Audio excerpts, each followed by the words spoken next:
Clip number 594۔ اس clip میں انشاءاللہ عز و جل آپ قرآن پاک کی سورہ رات کی آیت نمبر 3 سے 5 کی تلاوت، ترجمہ اور تفسیر قرآن صراط الجنان سماعت فرمائیں گے۔ بسم اللہ الرحمن الرحیم۔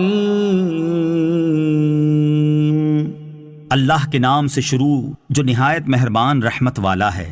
وَهُوَ الَّذِي مَدَّ الْأَرْضَ وَجَعَلَ فِيهَا رَوَاسِيَ وَأَنْهَارًا وَمِن كُلِّ الثَّمَرَاتِ جَعَلَ فِيهَا زَوْجَيْنِ اثْنَيْنِ يُغْشِي اللَّيْلَ النَّهَارَ إِنَّ فِي ذَلِكَ لَآيَاتٍ لِقَوْمٍ يَتَفَكَّرُونَ۔ ترجمہ، اور وہی ہے جس نے زمین کو پھیلایا اور اس میں پہاڑ اور نہریں بنائیں، اور زمین میں ہر قسم کے پھل دو دو طرح کے بنائے۔ وہ رات سے دن کو چھپا لیتا ہے، بے شک اس میں غور و فکر کرنے والوں کے لیے نشانیاں ہیں۔ وَهُوَ الَّذِي مَدَّ الْأَرْضَ، اور وہی ہے جس نے زمین کو پھیلایا۔ اس سے پہلی آیت میں اللہ تعالیٰ نے اپنی وحدانیت اور قدرت کے کمال پر آسمانی دلائل، یعنی آسمانوں کے ستونوں کے بغیر بلند ہونے اور سورج و چاند کے احوال کا ذکر فرمایا، جبکہ اس آیت میں زمینی دلائل کا ذکر فرمایا ہے۔ ان دلائل کا خلاصہ یہ ہے: نمبر 1، اللہ تعالیٰ نے زمین کو پانی کی سطح پر پھیلایا۔ نمبر 2، زمین میں مضبوط پہاڑ نصب فرمائے۔ نمبر 3، مخلوق کے فائدے کے لیے زمین میں نہریں جاری فرمائیں۔ نمبر 4، زمین میں ہر قسم کے پھل دو دو طرح کے بنائے، یعنی سیاہ اور سفید، کھٹے اور میٹھے، چھوٹے اور بڑے، خشکی اور باغات کے، گرم اور سرد، تر اور خشک وغیرہ۔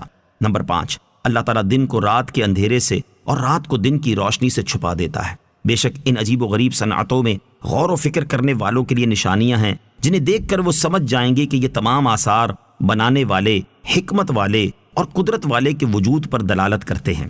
آیت ان فی ذالک لآیات لقوم یتفکرون سے معلوم ہونے والے مسائل۔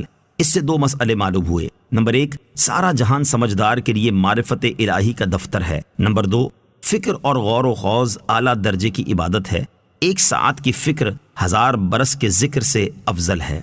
وَفِي الْأَرْضِ قِطَعٌ مُتَجَاوِرَاتٌ وَجَنَّاتٌ مِّنْ أَعْنَابٍ وَزَرْعٌ وَنَخِيلٌ صِنْوَانٌ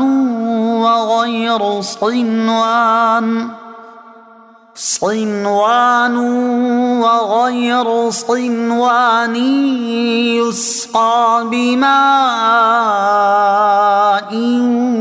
وَاحِدٍ وَنُفَضِّلُ بَعْضَهَا عَلَىٰ بَعْضٍ فِي الْأُكُلِ إِنَّ فِي ذَلِكَ لَآيَاتٍ لِقَوْمٍ يَعْقِلُونَ۔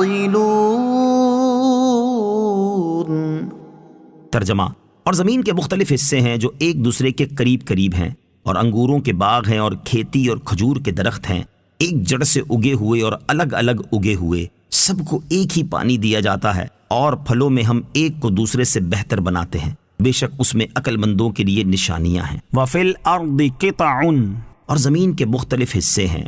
آیت کی ابتدا میں فرمایا کہ زمین کے مختلف حصے ہیں، یعنی جو ایک دوسرے سے ملے ہوئے، ان میں سے کوئی قابل زراعت ہے، کوئی ناقابل زراعت، کوئی پتھریلا، کوئی ریتیلا۔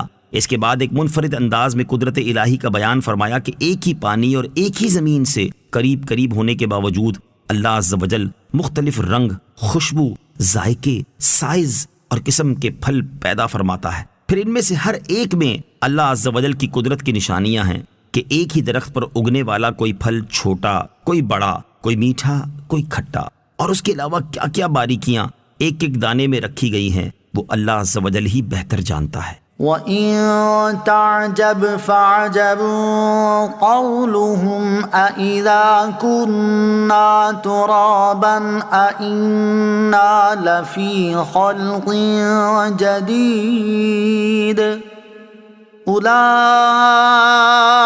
الَّذِينَ كَفَرُوا بِرَبِّهِمْ وَأُولَئِكَ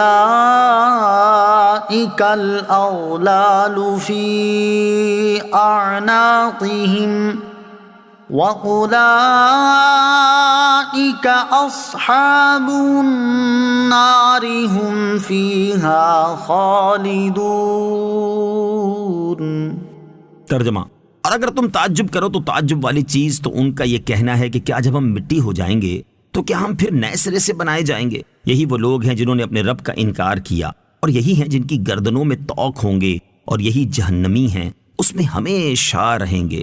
وَإِن تَعْجَبْ، اور اگر تم تعجب کرو، یعنی اے حبیب صلی اللہ تعالی علیہ وآلہ وسلم، اگر آپ صادق و امین معروف ہونے کے باوجود کفار کے جھٹلانے کی وجہ سے تعجب کر رہے ہیں، تو اس سے بڑھ کر تعجب کے قابل تو ان کا یہ کہنا ہے کہ جب ہم مرنے کے بعد مٹی ہو جائیں گے تو کیا ہم پھر نئے سرے سے ویسے ہی بنائے جائیں گے جیسے ہم مرنے سے پہلے تھے؟